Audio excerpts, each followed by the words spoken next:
नमस्कार साथियों, ट्रिकवालिश डिजिटल मंच पर मैं आपका हिंदी मित्र नरेश गोयल आपका हार्दिक अभिनंदन व स्वागत करता हूं। तो दोस्तों चलते हैं अपन अगले पड़ाव की ओर। अपना पाठ्यक्रम चल रहा था दोस्तों मुहावरे। देखिए दोस्तों, वैसे तो जितना करे उतना कम है, लेकिन परीक्षा और जो एग्ज़ाम की दृष्टि से जो महत्वपूर्ण मुहावरे हैं उनका अपन ने यहाँ पर प्रयोग किया गया है। तो दोस्तों चलते हैं अगली कड़ी की ओर। 130 तक अपन ने पहले कर लिए थे। आज आपके सामने है 131वां मुहावरा। देखिए, ये है आपका चिकना गड़ा होना।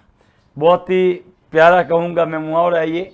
चिकना गड़ा होना अर्थात अत्यधिक निर्लज होना। निर्लज का अर्थ होता है बिना लज्जा के, क्योंकि देखो निर्लज में निर है उपसर्ग और लज्जा लज्जाना भाव है, ध्यान रखना। अर्थात जिसमें लज्जा का भाव ही ना हो। अगर दोस्तों आपको याद हो तो श्री कृष्ण और गोपियों के बीच के संवाद को दर्शाने के लिए जब श्री कृष्ण ने अपने मित्र उद्धव को भेजा था कि उन्हें आप जाकर ज्ञान का उपदेश दें, तो उल्टा गोपियों ने उद्धव को समझा दिया और उन्होंने कहा था, हे उद्धव कि तुम हो अति बड़े भागी। हे उद्धव, तुम्हारा भाग्य बड़ा ही अच्छा है, बहुत ही बड़े आप भाग्यशाली हो, क्योंकि गोपियों ने उद्धव को चिकने घड़े के समान बताया है। क्या कहा उन्होंने कि तुम उस चिकने घड़े की बात हो जिसके ऊपर पानी कितना ही गिरा है उसके ऊपर ठहरने वाला नहीं है। तो ऐसी चीजें, क्योंकि तुम प्रेम के पास जाके भी तुमने प्रेम को अपनाया नहीं है, तुमको पता ही नहीं है प्रेम क्या होता है। तो इसी प्रकार से कई व्यक्ति ऐसे होते हैं, चाहे उन्हें कितने ही समझा दो उसके दिमाग में कोई दिमाग में बात आती नहीं है। वो चिकने घड़े की तरह है।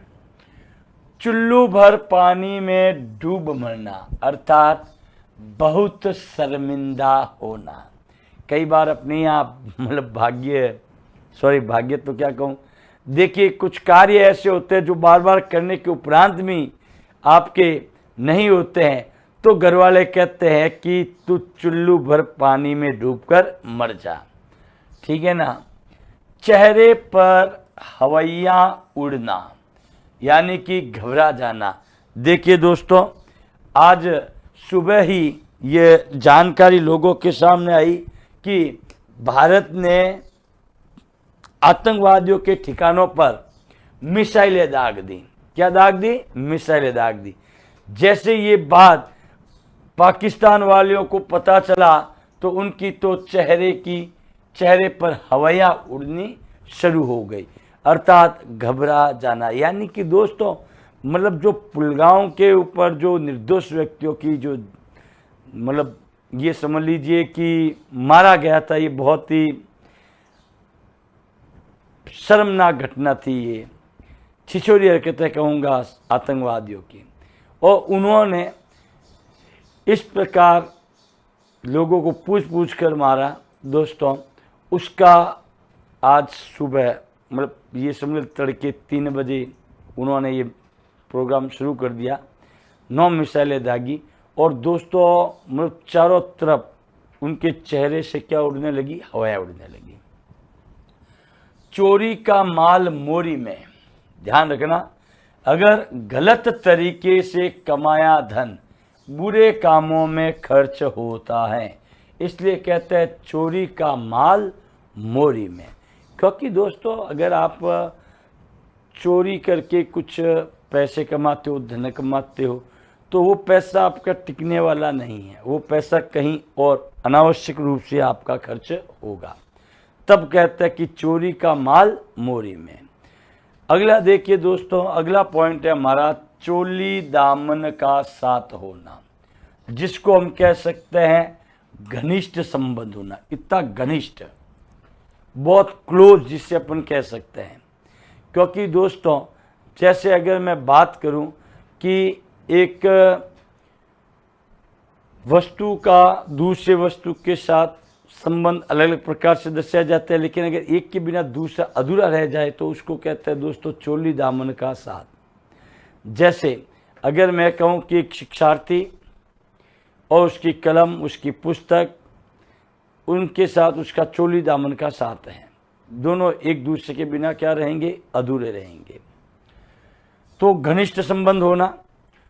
चौथ का चांद होना, ये होता है अनिष्टकारी होना। ध्यान रखना, ईद का चांद होना ये भी एक मुहावरा है जिसका अर्थ होता है बहुत दिनों बाद दिखाई देना। जैसे कि अगर मैं बात करूं कि हमारे सखा बेनीवाल जी काफ़ी दिनों बाद नज़र आए, तो मैंने उनको आते कहा, अरे यार किशोर जी आप तो ईद का चांद हो गए, यानी बहुत बाद दिखाई दिए। लेकिन ये जो है ये ईद का चांद नहीं है, ये है चौथ का चांद दिखना या होना, जिसका मतलब होता है अनिष्टकारी, यानी कि जो इच्छा ही नहीं है।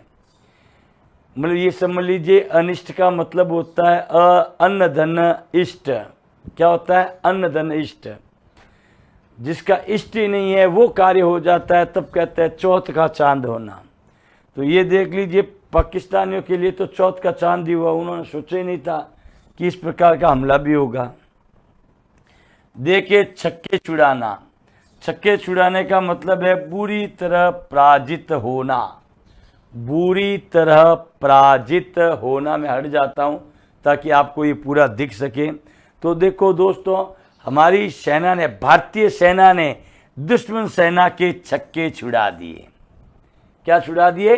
दुश्मन सेना के छक्के छुड़ा दिए। अब देखो, छक्के छुड़ाने के बाद अब बारी आती है उनको छठी का दूध याद देना।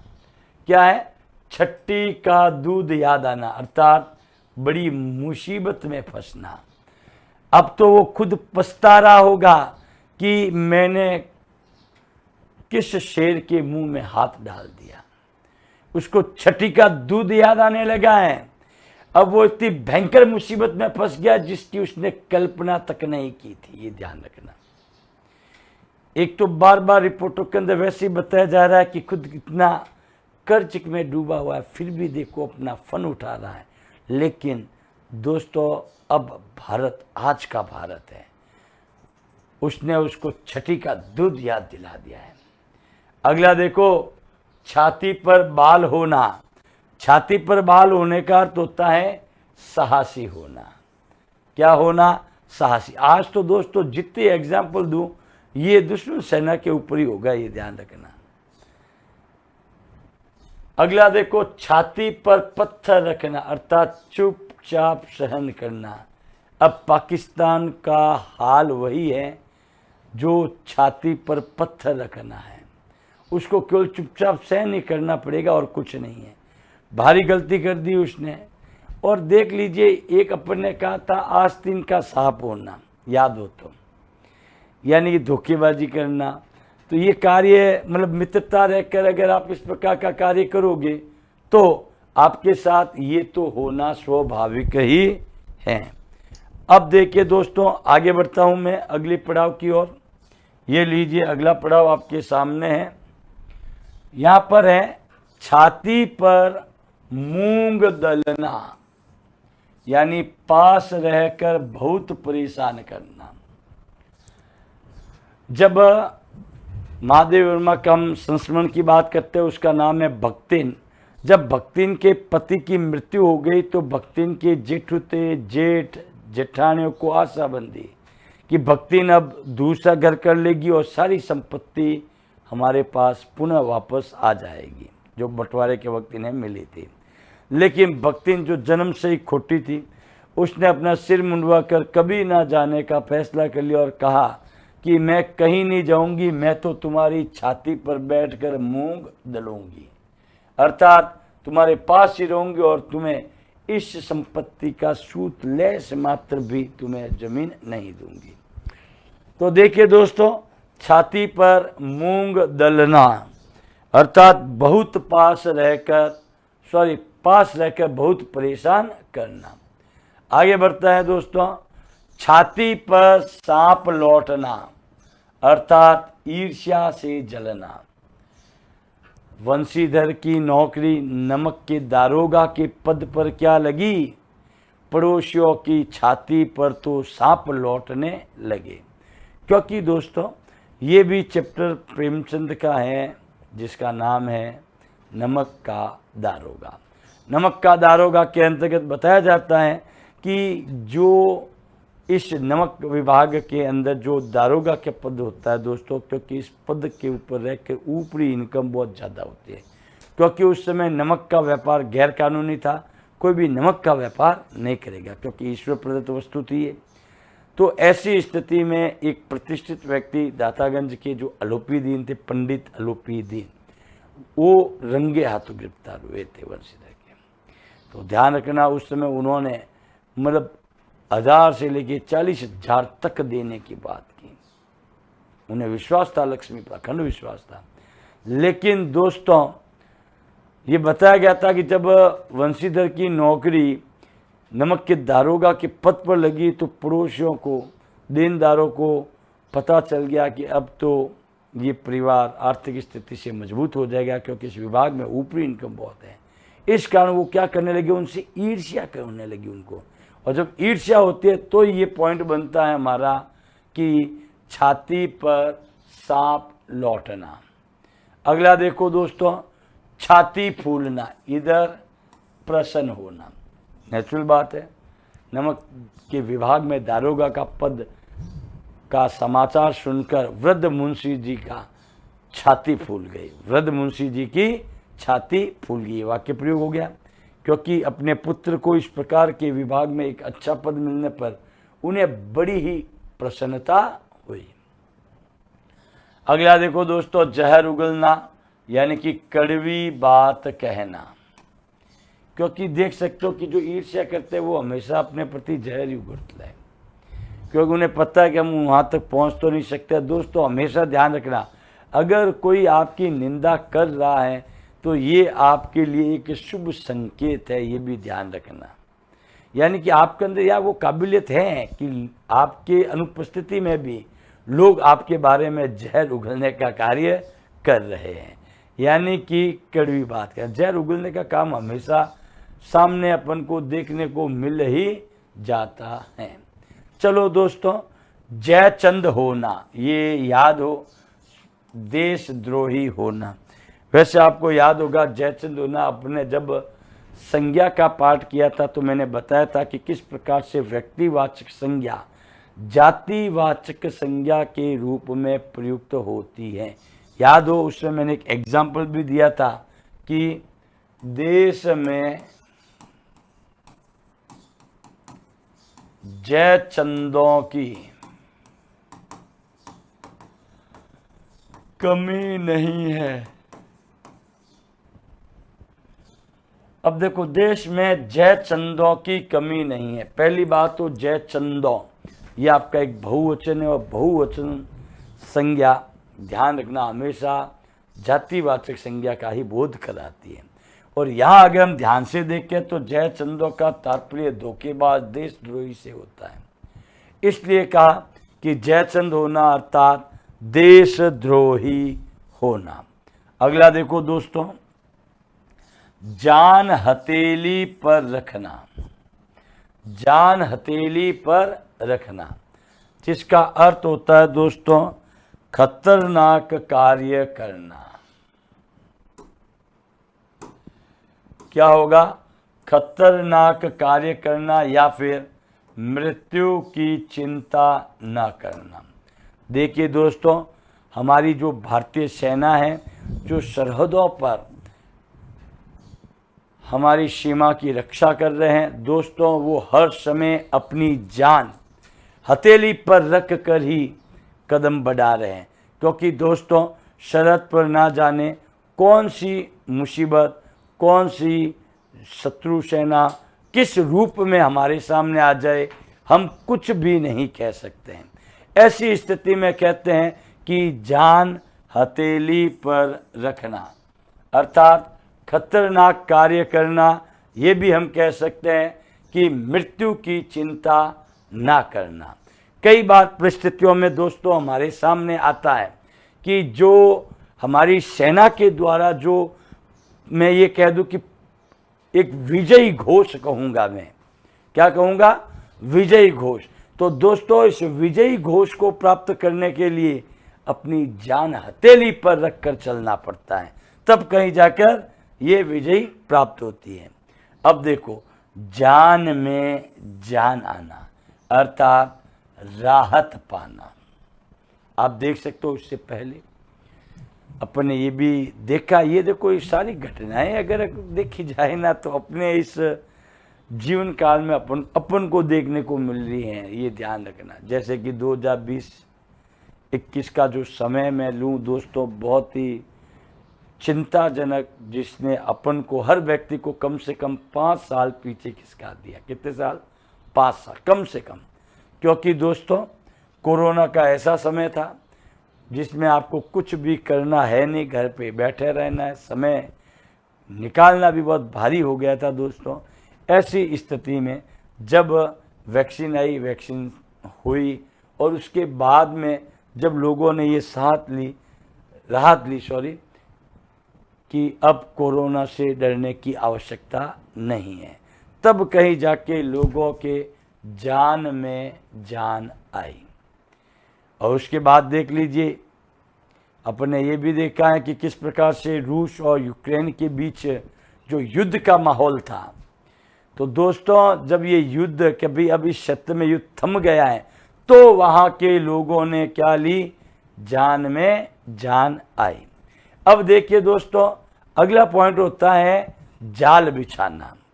देखो दोस्तों, जाल एक धागों का ऐसा होता है जिसके अंदर व्यक्ति फंस सके। क्या करे? व्यक्ति फंस सके। तो जाल बिछाने का तात्पर्य क्या होता है? षड्यंत्र रचना। चलिए तब तक आप लोग लिखिए, ये समझिए।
तो देखिए दोस्तों, जाल बिछाना का अर्थ होता है षड्यंत्र रचना।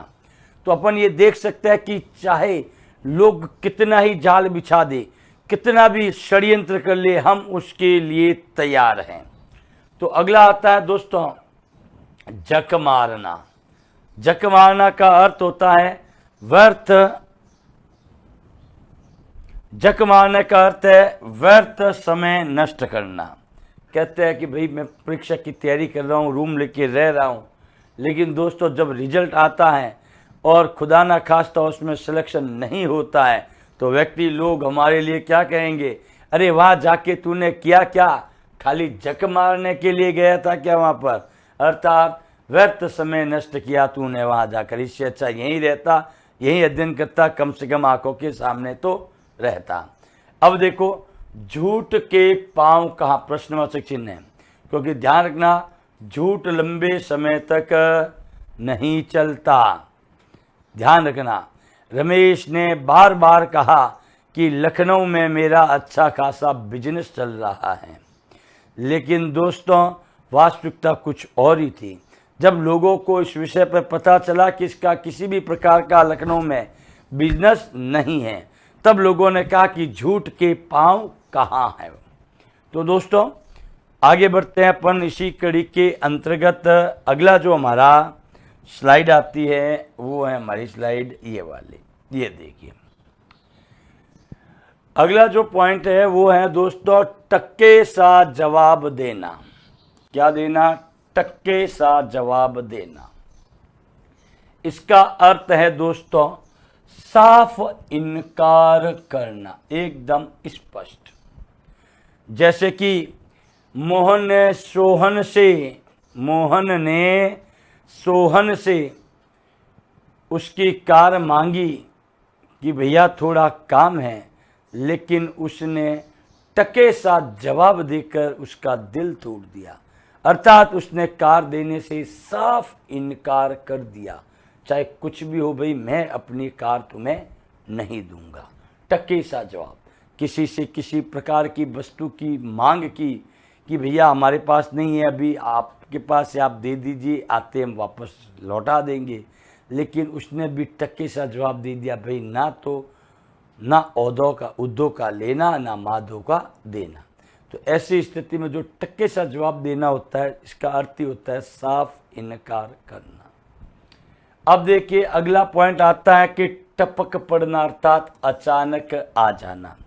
अपने यहाँ देखो विशेष रूप से कहूँ मैं मारवाड़ में, यानी कि राजस्थान के अंदर एक राजस्थानी भाषा में एक उक्ति है दोस्तों कि राते रौंदी लापसी ने टिल्लो आयो टच।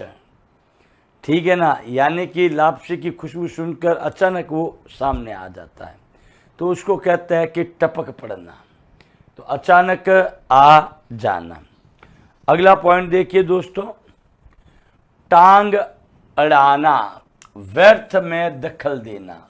ये भी अपने यहाँ की एक मैं बता देता हूँ मुहावरे के रूप में, अपने यहाँ के एक लोगों की विशेषता है कि चाहे कैसा भी कार्य हो अपनी टांग जरूर अड़ाएंगे। क्या कहा मैंने, कैसा ही कार्य क्यों नहीं हो अपनी टांग जरूर अड़ाएंगे, क्योंकि वो क्या करते हैं, व्यर्थ में दखल देने का कार्य करते हैं। अरे आता जाता कुछ है नहीं उनको, लेकिन टांग अड़ाने का तो कार्य वो करेंगे ही। तो जैसे अगर मैं आपको इसको एक और अच्छा सा एग्जाम्पल देता हूं दोस्तों कि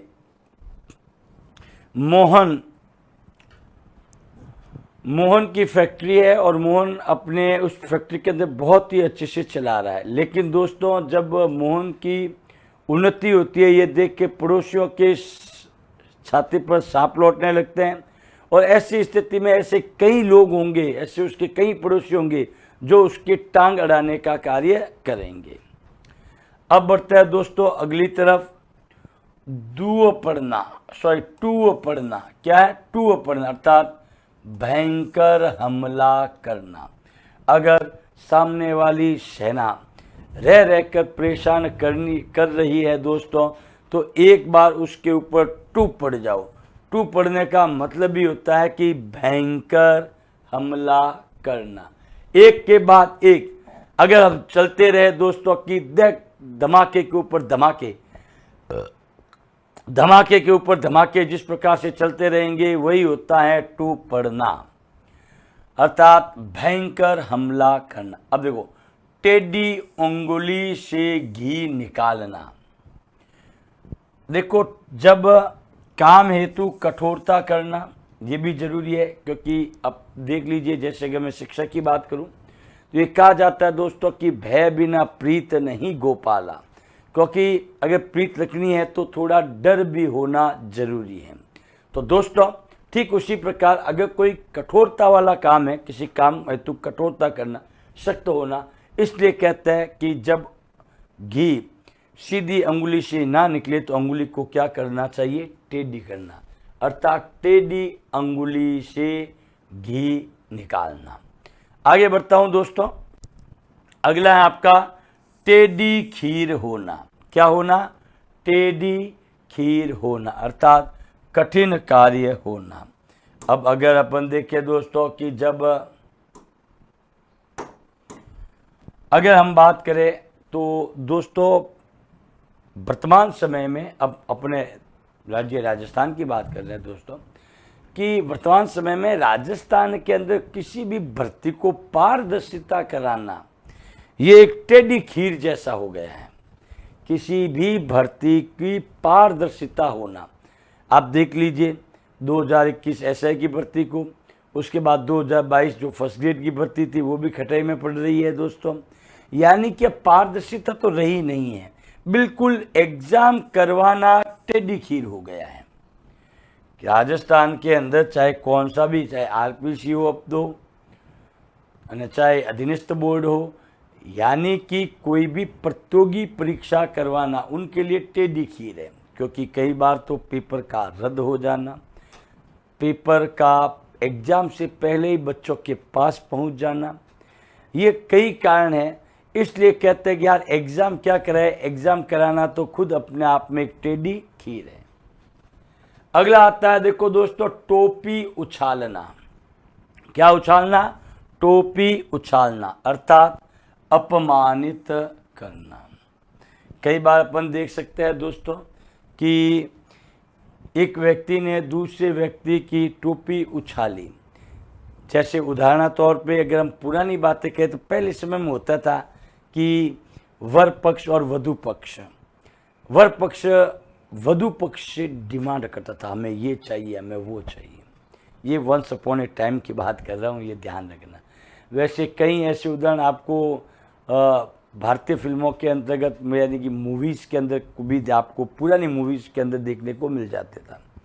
तो ऐसी स्थिति में क्या होता था कि बेचारा वधु पक्ष वाला जो होता था वो बड़ी मुश्किल से जितना एकत्रित हो सकता है वो एकत्रित करके उसको देने का प्रयास करता। वो एक ही बात चाहता था कि उसकी पुत्री सुखी रहे। लेकिन दोस्तों जितनी डिमांड की थी वो पूरी नहीं होती है, तो लोगों के सामने वो वर पक्ष वाला वधु पक्ष की क्या करता है, टोपी उछालने का कार्य करता है, अर्थात उसकी अपमानित करने का कार्य करता है।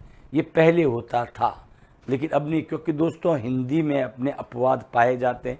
वैसे ही आपको ऐसी कहीं ना कहीं छोटी मोटी कहूँ मैं तो 1-0.5% भी घटनाएं आज भी हमें देखने को मिल जाती है। लेकिन खुशी दोस्तों इस बात की है, जैसे जैसे शिक्षा का प्रभाव पड़ा है, इस शिक्षा के कारण ही व्यक्ति क्या हो गया, अब समझदार हो गए हैं, वो अपना भला बुरा स्वयं सोच सकते हैं। अब देखो अगला जो पॉइंट है वो है दोस्तों ठगा सा रह जाना। क्या रह जाना, ठगा सा रह जाना, अर्थात इसका अर्थ है किम कर्तव्य विमूढ़ हो जाना। कही भाई, किम कर्तव्य विमूढ़ हो जाना। तो जैसे ही अपन बात करें तो इसमें देखो पॉइंट बनेगा आपका, एक तो किम धन कर्तव्य धन विमूढ़, ये 3 चीज़ों से मिलकर बना है।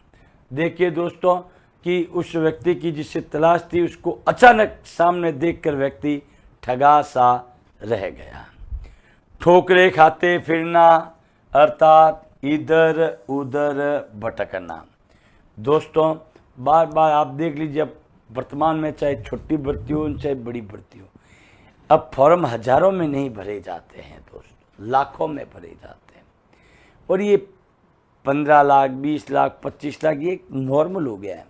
अरे नॉर्मल क्या, केवल अपने राजस्थान की भर्ती में लगभग 25 से 30 लाख लोग जो पढ़े लिखे हैं और वो बेरोजगार हैं, नौकरी की तलाश में है, और वो यही सोचते हैं सरकारी नौकरी लग जाए तो बेस्ट है, क्योंकि बाद में प्राइवेट नौकरी तो करनी है ही है। और जब वो निराश होकर अपना अध्ययन छोड़ देता है और फिर प्राइवेट सेक्टर के अंदर अपना भाग्य आजमाने का कार्य करता है, तो लेकिन दोस्तों समय काफ़ी निकल चुका है। अब ऐसी स्थिति में वो नौकरी के लिए ठोकरे खाते फिर रहा है। क्या कर रहा है? ठोकरे खाते फिर रहा है। यही होता है दोस्तों कि इधर उधर भटकना। क्या है? इधर उधर भटकना। तो दोस्तों अगली कड़ी की ओर बढ़ते हैं अपन। ये लीजिए,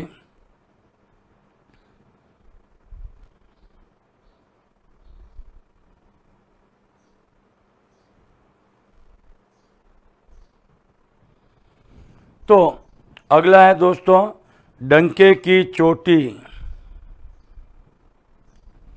पॉइंट क्या है? डंके की चोट पर कहना। डंके की चोट पर कहना, जिसका अर्थ होता है दोस्तों चुनौती देकर कहना। कहते हैं कि भाई देख, डंके की चोट पर इस बार तेरी टीम को हरा के ही रहूंगा, डंके की चोट पे कह रहा हूं, अर्थात इस बार चुनौती देकर मैं कह रहा हूं कि तेरी टीम को मैं हरा के ही दम लूंगा। तो ये होता है डंके की चोट। जैसे कि अपन कई बार देखते हैं कि व्यक्ति डंके की चोट पे कहता है कि इस बार डंके की चोट से इसकी विजय होगी, चुनौती देके कह रहा है, हरा के बता दूं। चलो दोस्तों आगे बढ़ता हूं मैं। अगली जो स्लाइड है आपकी, ये लीजिए, आपके सामने आ चुकी है दोस्तों। अगला है दोस्तों डकार जाना। बहुत ही प्यारा कहूंगा मैं, डकार जाना अर्थात हड़प जाना या हजम कर जाना। देखिए एक समय था दोस्तों, समय तो अब भी है, देखने को क्या है, भूमाफिया। भूमाफिया ऐसे हैं जो भूमि को पूरा का पूरा हजम कर लेते हैं, यानी कि खाने के बाद में, यानी मतलब ऐसा पता ही नहीं है, मतलब अतिक्रमण कर लेना, हड़प जाना, हजम कर जाना, यानी कि डकार जाना। कई ऐसी योजनाएं हैं जो नेताओं ने डकार ली है, केवल वो कागजी के अंतर्गत ही बताई जाती हैं, उन पर अतिक्रमण चल रहा है। तो ऐसी स्थिति में क्या होता है कि उस चीज़ को उन्होंने क्या क्या हड़प लिया है, अर्थात हजम कर लिया है। इसी को कहते हैं डकार जाना। अब देखिए दोस्तों, अगर मैं कहूँ कि सरकार के द्वारा जो भी गरीब लोगों के लिए योजनाएं चलाई जा रही हैं, वो दोस्तों वास्तविक है, सरकार उन्हें 1 रुपया देती है और वो उन लोगों तक पहुंचते पहुंचते 1 रुपये का 10 पैसे हो जाते हैं, यानी कि 90% जो अंश हैं वो बिचौलिया जो होते हैं वो क्या कर जाते हैं, डकार जाते हैं। अब देखिए दोस्तों अगले पॉइंट की ओर बढ़ते हैं अपन। डकार, देखो डकार जाना एक है, डकार तक क्या है, डकार तक ना लेना, अर्थात ऐसा हजम करना कि पता तक ना चले। जैसे हमने एक पॉइंट लिखा था, एक ही थैली के चट्टे बट्टे होना, याद आया कुछ? वैसे ही कुछ महकमे ऐसे हैं दोस्तों जो आपस में एक दूसरे से जुड़े हुए हैं और वो ऐसी चीज़ें हजम कर लेते हैं कि डकार तक नहीं लेते हैं। वो केवल कागजों में ही योजनाएं दर्शाई जाती है, लोगों तक तो वो योजनाएं पहुंचती तक नहीं है। जब ऐसी स्थिति में वो योजनाएं लोगों के सामने सुनने को मिलती है, तब लोग कहते हैं कि भाई ये योजनाएं तो उन्होंने डकार तक नहीं ली, अर्थात ऐसी हजम की कि हमें तो पता ही नहीं चला, डेट निकल गई, अब कुछ भी नहीं हो सकता। चलिए दोस्तों अगली कड़ी की ओर बढ़ते हैं। अगला है आपका डींग हाँकना। क्या है भाई? डींग हाँकना। जिसका अर्थ होता है दोस्तों बढ़ चढ़ कर बातें करना। क्या होगा? बढ़ चढ़ कर बातें करना। तो देखिए दोस्तों, कई ऐसे लोग होते हैं जो केवल डींगे मारने के अलावा उनके पास कोई काम काज नहीं है। वो बहुत बढ़ चढ़ के बोलते हैं। अरे यार, अपने अतीत को मत देखो, अपने यथार्थ को देखो। अतीत में तुम्हारे साथ क्या था, क्या नहीं था, कोई मतलब नहीं है। प्रेजेंट टाइम में देखो तुम्हारे सामने क्या है, वो काम आएगा दोस्तों, और कुछ नहीं। तो फालतू की अगर आप डींगे हाँकने का काम करते हो, क्या करते हो? डींग हाँकना, वो होता है बढ़ चढ़ कर बातें करना। तो दोस्तों अगले देखो, डूबते को तिनके का सहारा। डूबते को तिनके का सहारा जब हम बात करें दोस्तों,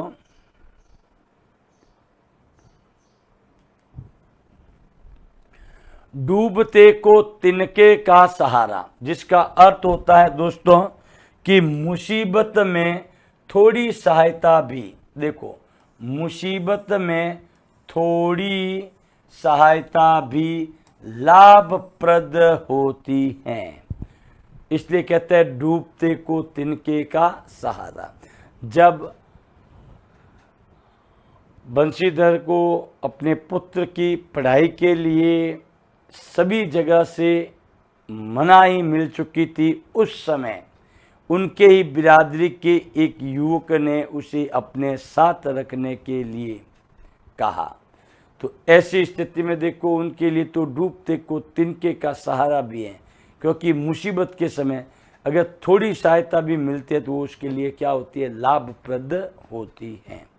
इसका एक एग्जाम्पल अपन और भी दे सकते हैं दोस्तों, कि बार बार प्रयास करने के उपरांत भी जब सफलता प्राप्त नहीं होती है दोस्तों, उस समय जब आशा की एक किरण भी अगर उसको नजर आती है कि हाँ मैं ये कर सकता हूँ और मुझे ये चांस मिल जाए, अगर वो उस समय उसको चांस मिल जाता है तो उसके लिए तो डूबते को तिनके का सहारा ही है। क्योंकि जब चारों तरफ से मुसीबतों ने घेर रखा है, उस समय अपने पास ये पॉइंट आ जाता है। तो ये होता है डूबते को तिनके का सहारा। अगला देखो दोस्तों, अगला है डेरा जमाना। क्या है? डेरा जमाना।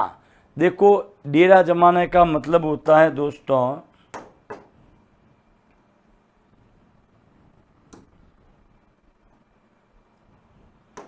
डेरा जमाने का अर्थ होगा दोस्तों स्थायी रूप से टिकना। जैसा कि अपन देख सकते हैं कि किस प्रकार से ये जो अदर अपने देश के बाहर के जो लोग हैं जिन्होंने अस्थायी रूप से भारत के अंदर प्रवेश किया और फिर ये इनके प्रकरण करके यहाँ की आइडिया बनवा दी और उन्होंने अपना डेरा यहीं जमा लिया। दोस्तों जैसे ही डेरा जमा लिया, अब उनकी पकड़ इतनी मजबूत हो गई है कि वो तो मतलब सीधा सा कहते हैं हम तो काफ़ी समय, यानी हमारे पूर्वज भी यही जन्म हुआ था, तो ये स्थायी रूप से यहाँ क्या हो गए? टिक गए।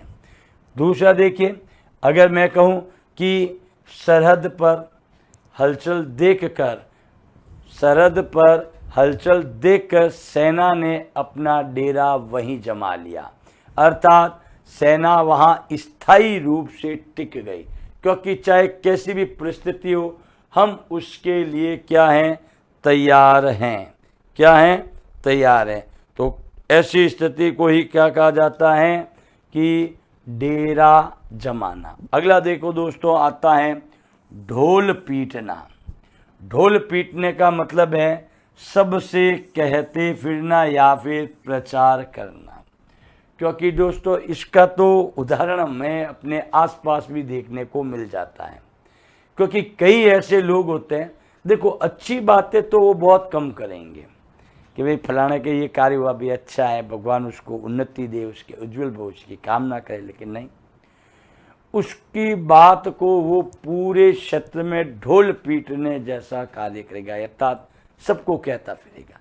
लेकिन देखो जो बात मैं कह रहा हूँ वो उसके विपक्ष के, ये ध्यान रखना। अच्छी बातें कोई नहीं कहता, लेकिन बुरी बात होती है ना, जैसे कि सपोज कीजिए कि फलाने का कार्य अच्छा सा चल रहा है, कोई इशू नहीं है, लेकिन उसके घर में से किसी प्रकार की मतलब ये समझ लो कि अगर मैं कहूँ उसके बच्चे ने कोई बुरा कार्य चोरी कर लिया, सपोज कीजिए घर के किसी सदस्य ने क्या कर दी, चोरी कर दी है, और जब ये बात पड़ोसी को पता चल गई तो उसने तो पूरे मोहल्ले में ढोल पीटने का कार्य किया। यानी कि सबको जा जाकर कहने लगा कि अरे अपने पड़ोस के अंदर जो रहते हैं उनके बच्चे ने चोरी की है, और मजे की बात देखो कि रंगे हाथ पकड़ा गया है, अर्थात ढोल पीट पीट कर उसने सबको बताया है। अगला देखो, प्रचार करना ही था। तारे गिनना, तारे गिनने का मतलब होता है बेचैनी में रात काटना। ध्यान रखना दोस्तों, अगर मैं विद्यार्थी जीवन की बात करूं तो दोस्तों अखबार के अंदर आ चुका है कि कल आपका रिजल्ट इतने बजे जारी हो जाएगा। दोस्तों वो रात इतनी भारी कटेगी, इतनी खतरनाक होगी कि एक एक पल, एक एक सेकंड हमारे लिए बड़ा पेचीदा हो जाएगा। इसलिए कहते हैं कि भाई रात तो बड़ी खतरनाक निकली, अर्थात रात हमने तारे गिनते हुए निकाली है, अर्थात बेचैनी में रात काटना। क्या होता है? बेचैनी में रात काटना।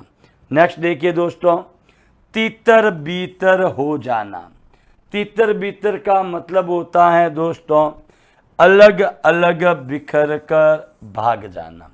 जैसे अपन ने देखा है कि यदि कहीं भगदड़ मच जाती है, क्या मच जाती है? भगदड़ मच जाती है, तो ऐसी स्थिति में देखो लोग क्या हो जाते हैं? तीतर बीतर हो जाते हैं।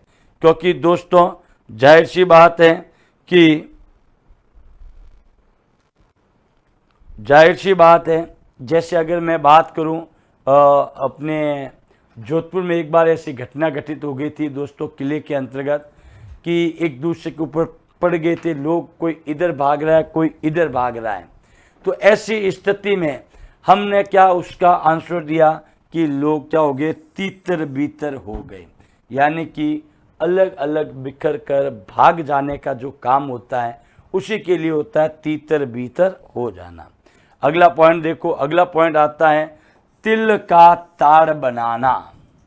तिल का ताड़ बनाना अर्थात छोटी सी बात को बढ़ा देना। ये भी बड़ा खतरनाक बात है। घर के अंदर देखो परिवार के सदस्यों के बीच में ऐसी छोटी मोटी बातें होती रहती हैं। अगर आप इस छोटी सी बात को तिल का ताड़ बना देते हो तो दोस्तों रिश्तों में क्या आ जाती है? कड़वाहट आ जाती है। तब कहते हैं यार छोटी सी बात को तूने क्या कर दिया? तिल का ताड़ बना। देखो तिल छोटा होता है, ध्यान रखना, इतना सा उसका ताड़ एक ताड़ वृक्ष होता है, ताड़ी का वृक्ष, ध्यान, बहुत लंबा होता है, अर्थात छोटा तिल वृक्ष लंबा। ठीक है, अब यहाँ से यहाँ तक की बात तो इतनी सी थी, खींच कर उसको क्या कर दिया? इसको इतना बढ़ा दिया। अगला देखो दोस्तों, अगला पॉइंट आता है हमारा तिलांजलि देना। ये तिलांजति नहीं है, इसको सही कर देता हूं मैं, तिलांजलि है ये।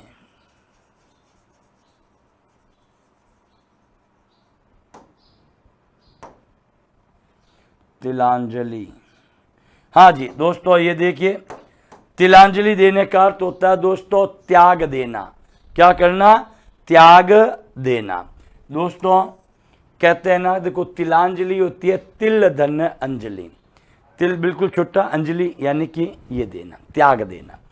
जैसे किसी चीज को अपन त्यागते हैं तो क्या कहते हैं? भाई आज से मैंने इस वस्तु को तिलांजलि दे दी है। यही होता है दोस्तों आपका क्या? त्याग देना। तो दोस्तों इसके साथ अपन के 170 मुहावरे क्या होते हैं? कंप्लीट होते हैं। अगली कड़ी के लिए, अगली वीडियो के लिए प्रतीक्षा करें। बहुत जल्द 170 के प्लस यानी 171 से अपन अगले वाले मुहावरों का अध्ययन करेंगे। तब तक दोस्तों पढ़ते रहें, स्वस्थ रहें, मस्त रहें। धन्यवाद।